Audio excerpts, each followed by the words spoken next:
আমি অত্যন্ত আনন্দের সাথে জানাচ্ছি যে মালয়েশিয়া এবং চীন দুক্ষেত্রেই বাংলাদেশের স্বার্থ সংশ্লিষ্ট প্রতিটি বিষয় নিয়ে মাননীয় প্রধানমন্ত্রী মালয়েশিয়ার রাজা এবং প্রধানমন্ত্রী এবং চীনের প্রিমিয়ার এবং প্রেসিডেন্টের সাথে ডিটেলে আলোচনা করেছেন। মালয়েশিয়া ও চীন সফর সফলভাবে সম্পন্ন করে দেশে ফিরেছেন প্রধানমন্ত্রী তারেক রহমান। তার এই সফর নিয়ে হযরত শাহজালাল আন্তর্জাতিক বিমানবন্দরে সাংবাদিকদের সাথে কথা বলেন প্রধানমন্ত্রীর উপদেষ্টা ডক্টর মাহাদি আমিন। বাংলাদেশের মাননীয় প্রধানমন্ত্রী জনাব তারেক রহমান খুব সংক্ষিপ্ত একটি বিদেশ সফরে গিয়েছিলেন। এখানে 3টি পর্ব ছিল। প্রথম পর্বে তিনি মালয়েশিয়ায় গিয়েছিলেন, সেখানকার মাননীয় প্রধানমন্ত্রী এবং রাজার সাথে বাংলাদেশের বিভিন্ন দ্বিপাক্ষিক বিষয়ে আলোচনা করেছেন। তারপর চীনের দালিয়ানে ওয়ার্ল্ড ইকোনমিক ফোরামে এক অধিবেশনে যোগদান করেছিলেন।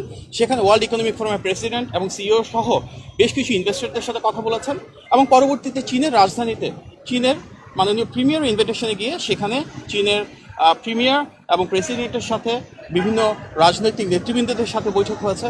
আমরা অভিভূত হয়েছি এই 3টি পর্বেই যেভাবে রাষ্ট্র বাংলাদেশের নির্বাচিত সরকার প্রধানকে সম্মান দিয়েছে, ভালোবাসা দিয়েছে, লাল গালিচা সংবর্ধনা দিয়েছে। এটি শুধু মাননীয় প্রধানমন্ত্রী না, বাংলাদেশের জন্য একটি বিশাল গৌরবের বিষয়। যখন একজন সরকার প্রধানের ক্ষমতার উৎস হয় জনগণ, তখন কিভাবে সেই সম্মান এবং আত্মমর্যাদা বিশ্ব দরবারে ফুটে ওঠে, আমরা সেটাই দেখেছি।